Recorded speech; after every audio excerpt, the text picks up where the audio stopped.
Departure boards full of red have been the de facto Christmas lights for many holiday travelers this year. But that inconvenience often pales in comparison to getting compensation from airlines for those delays and cancellations. Canadian traveling public has witnessed what we have in the winter as a very great lack of customer service by the airline industry. The Airline Passenger Bill of Rights requires carriers to pay travelers for issues like cancellations and lost luggage, but experts believe the airlines often use loopholes to avoid making payments.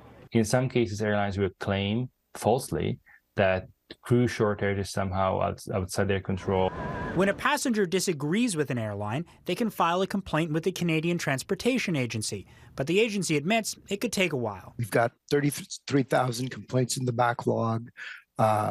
So at this point, we've said that it could take 18 months or so for a complaint to be resolved.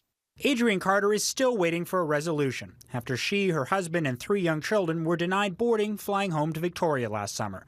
That led her kids to sleep on the airport floor and getting home 24 hours late. Despite that, Air Canada only offered her $500 a passenger. The regulations indicate that we're entitled $2,400 per person. So times 5, right? That's $12,000. That's a big compensation. Air Canada hasn't provided that compensation, so Carter ditched the process with the CTA and went to small claims court. They are inversely rewarded by saying, oh, here, we'll offer you $100. We'll offer you $500 because they know what they owe me. They know the situation. The CTA has the power to fine airlines that drag out the process, but they've yet to use it. Has the CTA ever levied fines against an airline for failing to provide compensation under APPR?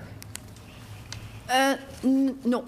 Advocates believe the lack of fines provides limited incentives for airlines to change their behavior. In the worst case scenario that happened to an airline is that they are being ordered after 2 years, 3 years to pay the same amount that they should have paid you to begin with. We reached out to Canadian Airlines, and WestJet and Air Canada told us they comply with government regulations and resolve complaints in a timely manner. But those regulations could soon be strengthened, as the Transport Minister says new rules to protect passengers are likely to come into place during the next parliamentary session. Farah? Mackenzie Gray in Ottawa, thank you for that, Mackenzie.